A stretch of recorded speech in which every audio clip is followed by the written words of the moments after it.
Okay, so tell me if I'm right here. Peer-to-peer lending is you just ask anybody that you know or somebody, even people you don't know, for money. Like that just sounds so not what I'm used to, not what I think of when I think of lending. I think of banks. So I know that's what we're talking about today. So tell me a little bit about how this works. What is peer-to-peer lending? So like upfront, because it scares a lot of people about, let's ask family and friends for money.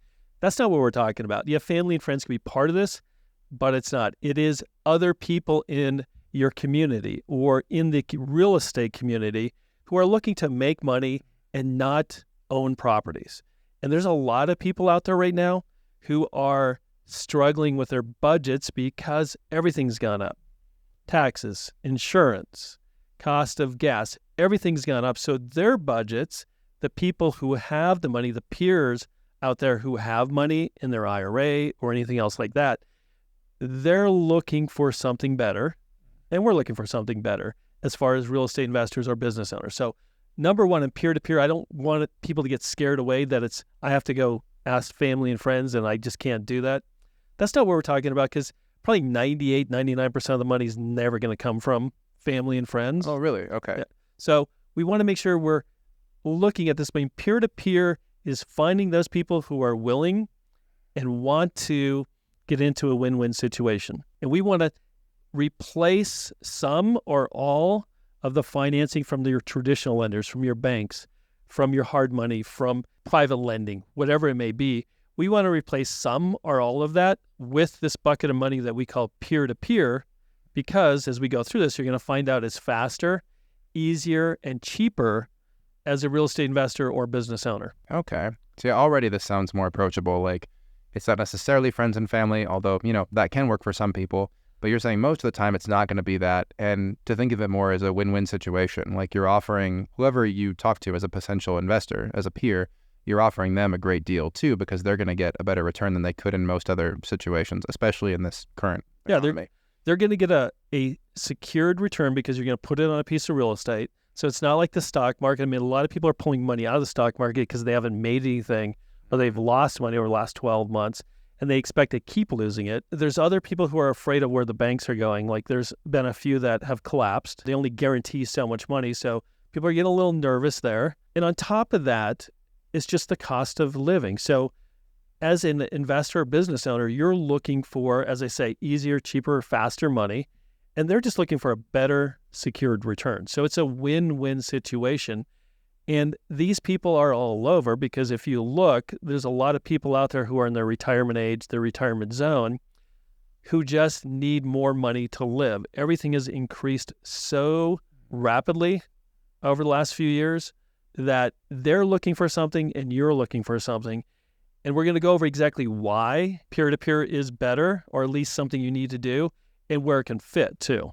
Gotcha. All that makes sense. Like, especially the piece about people who are retired, like they have this sum of money that they could be investing, but they're expecting to live on it for a while. And so they're looking at how things are getting more expensive. And so they want to make a better return than they could in the traditional way. Yep. Everything's getting more expensive and people are living longer. So right, yeah. Maybe when they crazy combo. Yeah. Maybe when they started this, they were like, okay, Social Security's and my retirement's going to, take me through. And now they're living another 5 or 10 years.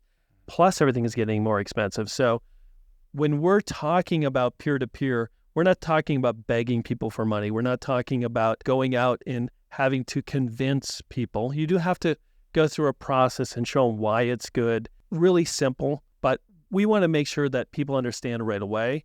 Don't be fearful of it, because peer-to-peer lending has been around, way before banks. People were lending from funds to chickens or cows or whatever. I mean, people were lending people everything before banks took over. So this is something that's there. As a business owner or real estate person, if you borrow directly from me, you're going to probably get more than likely cheaper money, and I'm going to get a better return. Why?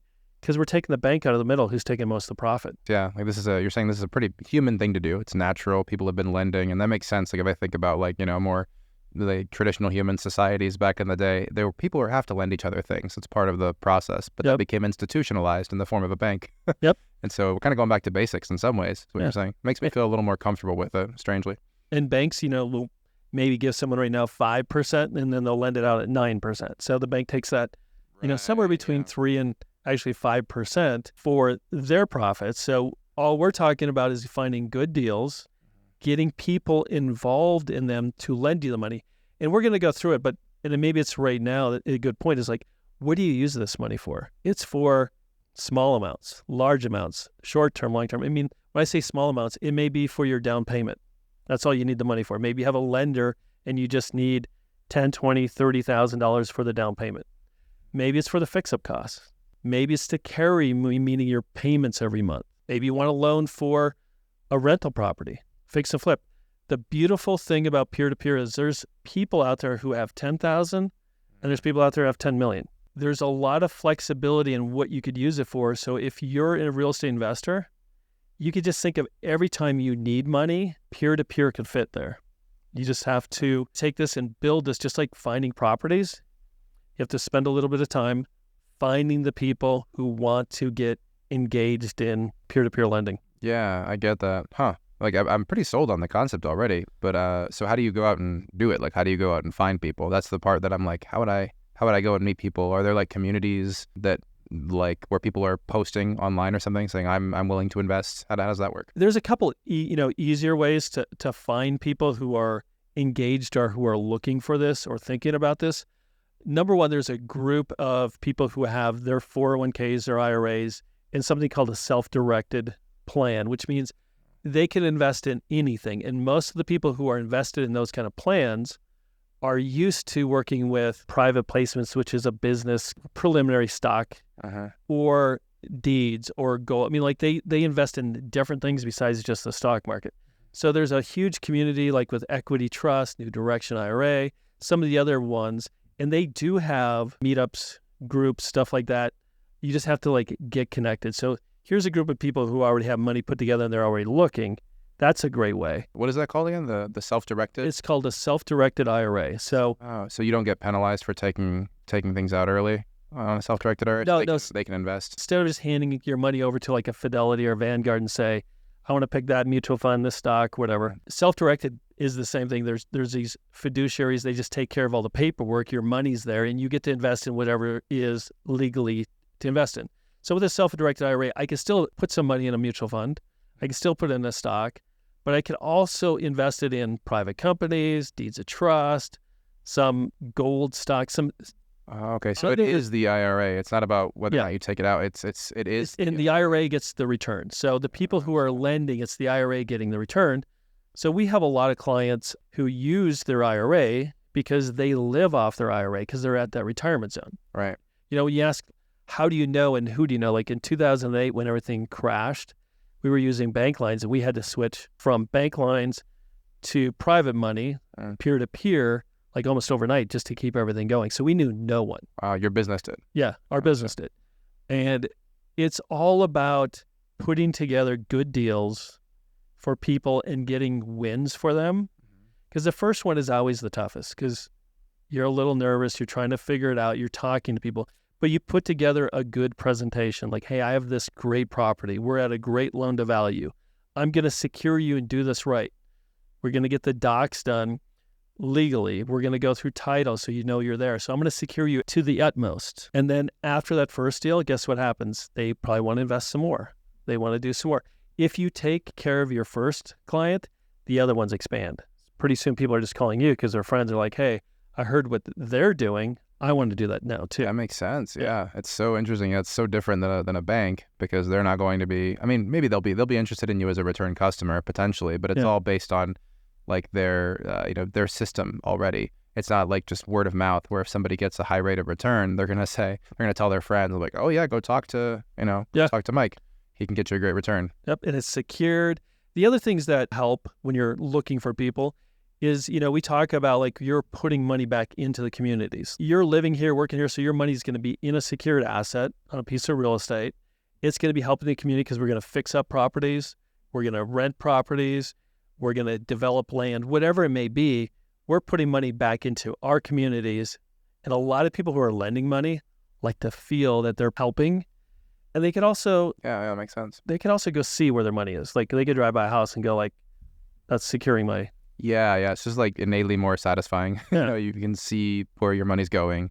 And I imagine it does feel good to like know that you're helping the community that you live in. Yeah. So there's it's a return. We just talked to a person last night, and they're like, well, the banks could give us 5%. Like, and we're like, well, we could get you somewhere between 8 and 12, just depends on your risk level and all those kind of things. And he's like, well, 8 sounds a lot better than 5, Right. because every penny counts for these people who are looking to put the money out. And as I said before, as an investor, as a business person, you're not going to find any money once you set it up and once you do it correctly. Make sure you're putting people in good deals. Make sure you secure them the way you should. Don't cut corners, because it's still going to be a lot cheaper than paying points and appraisals and everything else to a bank or a private lender. But you're never going to find anything easier, faster, and cheaper, because you'll find deals and you'll get this peer-to-peer going, and you're like, hey, I found a great deal. We're going to close Wednesday, and you're done. No 4-page application, no send me my bank statements, no check my credit, anything like that. Once you build the relationships, as long as the project's good, things just move a lot faster and a lot smoother with peer-to-peer. It seems like it. It sounds like the, I don't know, it's a rough analogy, but kind of the difference between applying to a job cold and somebody says, hey, they need, they need somebody, and they recommend you, and it's like, you're like, streamlined the process. Yeah. Seems similar with the loan stuff. Yep. If anybody has gone through, especially recently, and they're finding things tightening up, banks, and they're asking for more money or higher credit scores, there's just hoop after hoop that you go through. Or just not the flexibility. Like, hey, I just need a second on these 5 rental properties. I have tons of equity. And they're like, nah, that just doesn't seem like. Peer-to-peer, you could do almost anything that makes sense for both of you. Like, I have 5 rental properties, all at 60%. I want to go up to 80%. Can you use them? I mean, there's a lot of people, once you build a trust and you show them, or you show them a good plan, like, hey, I'm at this 60, I want to go to 80, but look at all this rents that are coming in. You're protected by the asset, you're protected by the rents. And you show people that, they want to get involved. And then you start performing, which means making payments, paying them off when you do. And then it grows. It takes, just like anything else, it takes a little bit of effort to put into it to find and cultivate these people. But if you treat them good, we could say human to human, you treat them like humans, and you respect their money and you pay it off, it will grow, and it will make real estate investing easier and just a lot more enjoyable than always begging and trying to find lenders who are not changing their guidelines, or the market's changing and then they don't want to do anything. This is the time when rates were 2 or 3%, money was flowing everywhere.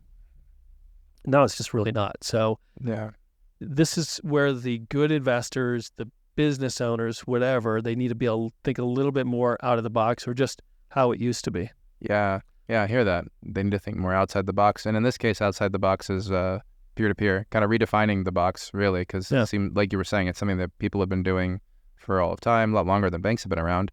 And there seem to be a lot of advantages to it. There's an advantage for both people, right, who are engaged in this and making sure it's done right. And it's what's happening everywhere. There's the middleman is being taken out because of AI, because of all these other things out there, and because of online stuff, where it's becoming more where you can get right to the source and make it easier and more efficient, or more profitable for both people. Like I said, if you're an investor right now, you're paying on a flip maybe somewhere between 11 and 13% interest. And you're paying a point, you're paying some closing costs, you're paying for appraisals, you're paying for a bunch of stuff. And then every time you want to get a draw, you have to jump through a bunch of hoops. But just imagine you go to someone and say, I'm going to give you 9%. For them, that's great. Yeah, that's a great return. So you just saved a couple points there. And maybe they'll fund because they like you, they trust what you're doing. You set it up correctly. When I look at this and when I talk to peer-to-peer, I'm looking for investors, business owners who are honest, who are trying to do this right. Because I've seen it. I've seen people do this peer-to-peer thing, and the borrower talks the lender into doing some crazy stuff, like not securing the property, just sending them the money directly, and the money just disappears. So when we talk about this, doing this right, and if you're doing it right, it will make investing easier. Most of the large investors I've worked with, even over the last 10 to 12 years, they all have a pocket, maybe 10 to 20% of their funding is always peer-to-peer. Oh, interesting. So investors, even investors that are using bank loans will often, as a part of their investment strategy, be using peer-to-peer lending too. Yeah. What should the average person be using this for? Maybe not investors, but or someone that's getting started in real estate investing. What is the best use case for peer-to-peer lending? And that's a great question. And we went through some of it, but people need to look at this like any gap. So let's start with gap funding. There's a lot of people just starting out and they don't have the down payment. So this could be where you find the down payment. It can be where maybe you need the money for everything. Because like I said, a bunch of people have 20 to 50 grand, but there's a bunch of people who have $500,000 to $3 million sitting in these things. So they could fund your whole flip. Yeah. There's people out there, and I see it even like peer-to-peer. This isn't just another version of it, but people are selling their homes that they own free and clear, and then they're just taking back the note. So I'm buying your house, and you own a free and clear. And I'm like, okay, I'm going to buy it. And you're like, well, I don't know what I'm going to do with my money, so why don't I just lend you the money for the loan, and you pay me interest? Because where am I going to go find 8 or 9% right now? If I sell a house, where do I put that money? Gotcha. There's a lot of people who want to sell homes because they're sick of all the rental guidelines or just something. They just want to get rid of it. But then they have this big pile of money and they're like, what do I do with it?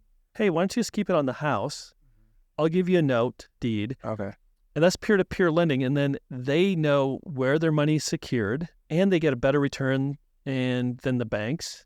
So that's another form just of how do you use peer-to-peer. But we see it where people are using it to finish a project, to pay down credit cards or just use them, lines of credit, help develop land. Anything that looks like a good deal or has good security, you could use peer-to-peer in real estate investing. And I see business owners, like we need to expand, we need to grow. So part of that is like get some money for marketing, but I have some real estate to secure it with, because sooner or later, growth is part of that whole thing. As a newbie, I would look at everything and anything I can, but just be patient too. Like find your first person, get a deal done, even if it's gap funding, down payment, carry, partnership, and then just keep expanding it to where someday all you have to do is like, hey, I found a property at auction. Most lenders never would ever think about lending at a foreclosure auction. Find a peer-to-peer is like, hey, this all looks good. Opens up another door. That's what you could use peer-to-peer for. Rentals, flips, land, construction, whatever it is, peer-to-peer, it can take over where banks and other lenders, Yeah. Sounds very flexible. Just a lot of use cases you just listed. So there's down payment, there's the whole property, there's the situation where you're the buyer, and then they flip around and say, hey, do you want to actually invest this money that I just got from you? Yeah. And then also expanding your business, even foreclosure auctions, which would not be common in a bank situation, right? Yeah. And so, it's a lot of different use cases for peer-to-peer. Anywhere you could think to use money, you could do peer-to-peer. If we're talking about secured, I know there's sites and there's other places where you can do unsecured too. And that's open. We talk about secured, but peer-to-peer, anything you can negotiate, you could do. Another great flexibility is a lot of these people don't need payments. So you could just say, hey, I want to borrow $100,000. And when the project's done, I'll pay you all your interest plus your $100,000. So you don't have to every month come up with another interest payment. Yeah. Because cash flow, is king. When you just keep paying out until you don't get anything until you sell it. The flexibility, the cost, everything is what people are looking for. You just got to start looking for it. Yeah. So how do you look for it if you do want the secured loan? Could you talk a little bit about that distinction between the secured and unsecured? I think it's easier to find people when you're going out and looking at it, going like, I'm going to borrow some money from you and I'm going to secure it with this real asset. So that's all, because then they're like, okay, so if something happens to you, get hit by a truck, you run away, whatever, I'm still good. My money is secured by something. Unsecured, you come to me and say, hey, I'm going to start this business or I want to pay off some credit cards. Can you lend me $30,000? And I promise to pay you back. That's a little harder sell. Don't get me wrong. There's people who could sell anything and do anything. But I think it's a lot easier if you do a couple secured deals. Yeah, that makes sense. And the trust is there. And then it's kind of like, hey, I just need to borrow 30 or I need to borrow 50 grand for this, but I can't put a lien on the property because the first lender won't allow me to. Once you build that, then that bridge is constructed. But if you go to people and start asking for unsecured, I'm not saying you're not going to find them. I think it's just going to be a lot longer and harder, and you're going to get upset, and you're going to get like, hey, this doesn't work, all those other things. This works. A lot of people use it. It just needs to be used by all investors, all business owners. Have to have at least someone they could always go to for 20, 30, 40 grand to finish something, grow, whatever it may be. The unsecured is sort of the classic like example would be pitching a business idea to an investor. And so it's a big risk for them because you're like, I promise this business will be successful. And they're like, cool, most aren't. Why will yours be? Exactly. Whereas it's kind of the opposite. If you have, if you're securing it with an asset, and in our case, we're talking about real estate, right? Correct. Yep. Okay, so if you secure it with something, it's not as much of a risk. Though, like if something happens to me, if I'm the one trying to get an investment, then they have the rights to that property. Is that correct? Yeah. Okay. And when you talk to people, they are going to have, there'll be a little excitement, like a better rate. Then they start thinking like, but do I trust you? Do I like, so how do you overcome them? That's where you go with your list. It's kind of like, hey, here's how we're going to do this. We're going to secure this with a piece of real estate. It's going to be with a deed of trust or mortgage. It's going to be recorded by title. You're going to wire money directly to title for the closing. So it doesn't, go through hands that can touch it and run with it. We're going to make it so secured. So when we talk to someone, they're like, oh, okay. You're going to take away their biggest fear is that the money's just going to disappear. You're going to build a nice case to show them, here's this property. Maybe it's a rental and it's already fixed up and it's already rented and the money's coming in. Or it's a flip and here's the flip. And if it's new, here's what I'm going to do. Or if I'm experienced, I can show them like, hey, here's what I've done in the past.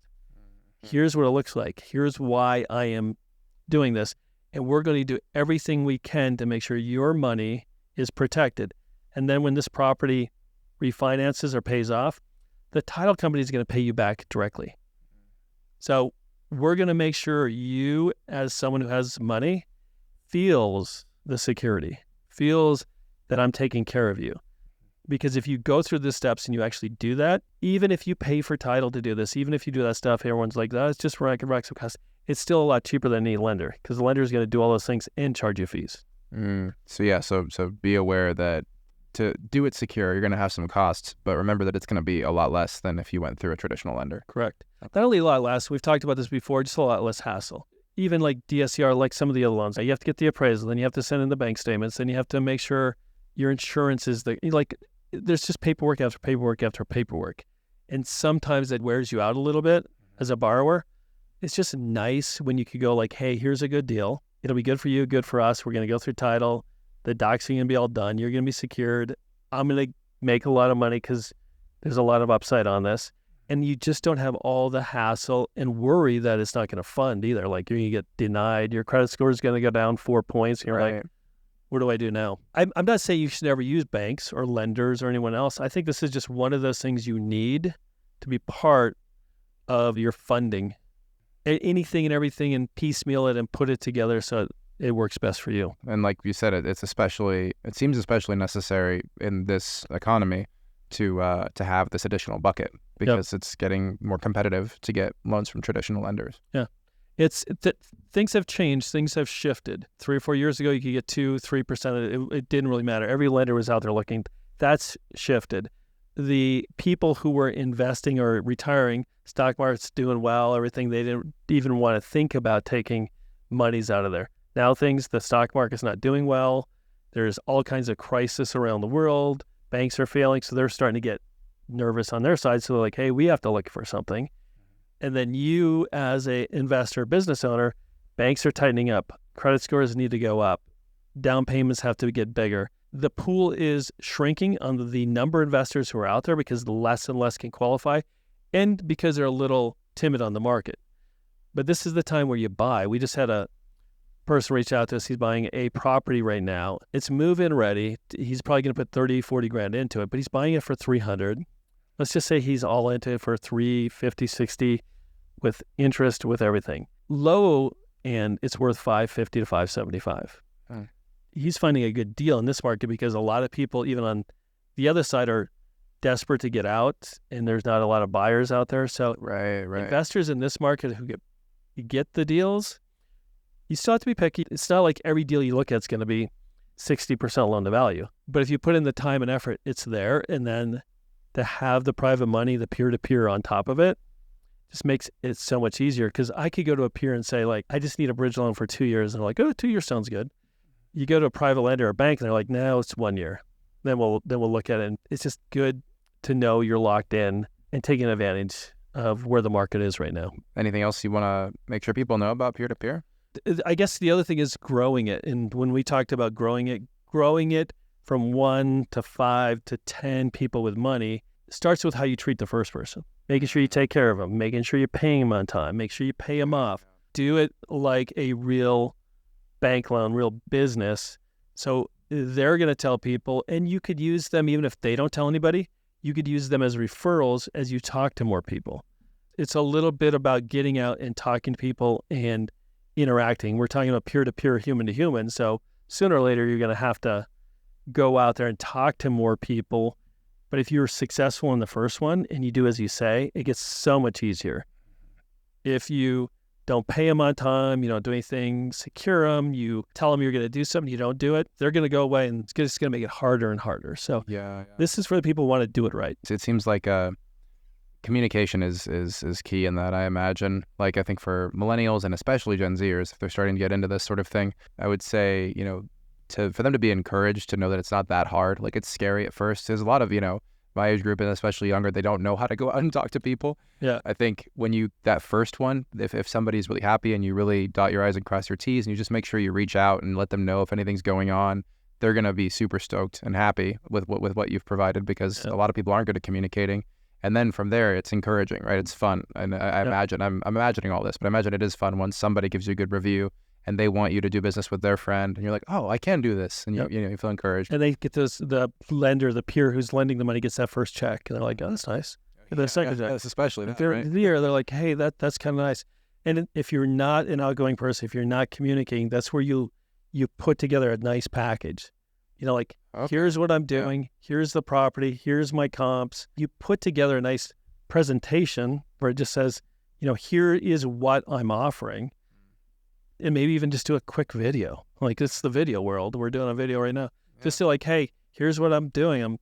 I have a flip that I'm doing, and here's the numbers, and here's what I'm looking for, and here's my comps, and here's my expected profits. You could put together this whole presentation and have people link to it, all those kind of things, without having to go out and sitting in front of someone and say, so what, do you want to do it? You just got to drive some traffic there. That's another way to do it. As long as you're doing it for yourself and it's for your projects and you're not commingling people's funds, which means you don't get 5 people with $25,000 and you put them all into one note. One note. That's just kind of... That's like SEC. That's an issue if you're not licensed to do those things. Oh, okay. One person giving you a loan as your business, there's nothing wrong with that. So I'm hearing that for people, even for people that aren't people that don't want to be in front of somebody and go out and talk, it's a struggle for them. You can still just err on the side of preparation, put something together, put a video together, have a good presentation where you show them why this is a good investment. Correct. Yeah. Mm-hmm. I think there's so many people in generations that are really good with presentation, from videos to throwing stuff together, do some comps, put things together. If you present it and people can look at it and it makes sense to them, you really don't have to talk much. Well, especially when you're talking about, hey, here's everything I'm doing, and I'm going to keep you secured by, I'm closing on this, and title's going to do it. Here's what title does. Title companies ensures that we own the property, ensure that your mortgage is good, and they're going to handle the closing. So they're going to make sure all the paperwork is signed and recorded. They're going to take care of your funds and hand them over so it's all secured. And when you get paid off, it's going to go back through title right to you. Like, you show them all these things, like how you have it set up for them to be secure. It helps so much in this whole process. And then you just keep going like, hey, you're going to get 8%, you're going to get 9%, you're going to get 10%, whatever. And the greed factor will also influence the person who's lending, because every penny counts. Yeah. Every And it return is. counts. And it Yeah. doesn't seem like, there's any trick here. It really is a win-win. It is. It's a real win-win. So I think I'm understanding all of this, but if I don't in a couple hours, which is quite possible, where can I go to reach out and understand this more? We could help, and we've raised hundreds of millions of dollars and thousands of transactions in the peer-to-peer private world. We've set up systems to help people. How do you close a deal? How do you find people? And we could help both sides, either the borrower or either the lender, because we've done it on both sides. The easiest way is just to reach out to me by email, Mike@thecashflow.company, and we could go exactly how we could help, even if it's even talking to someone. Hey, I have this person I met at a real estate group. All sounds good. Can you help me talk to them and go through it? We could go through and say, hey, here's what you need to present to them, and here's how we talk to them, and say, this is why it's a great place to put your money. So there's many ways we could help because we've gone through it. We started with nothing and no investors. And now just even the last 3 or 4 days, we have 4 people calling us going like, hey, can you put some money? Can you do this? Once you build it, it gets easier and easier and easier. And pretty soon you just start saying like, no, we don't need more money. And that's kind of nice. Yeah. If you build it, they will come. Exactly. So if they have questions, just reach out to me, Mike at the Cashflow Company, and we'll help them in whatever they need, in what particular, from finding deals to making sure they're secured to comping stuff out, any of those things. Fantastic. Well, always good to talk with you, Mike. Thanks for today. Appreciate it, Michael. Yeah.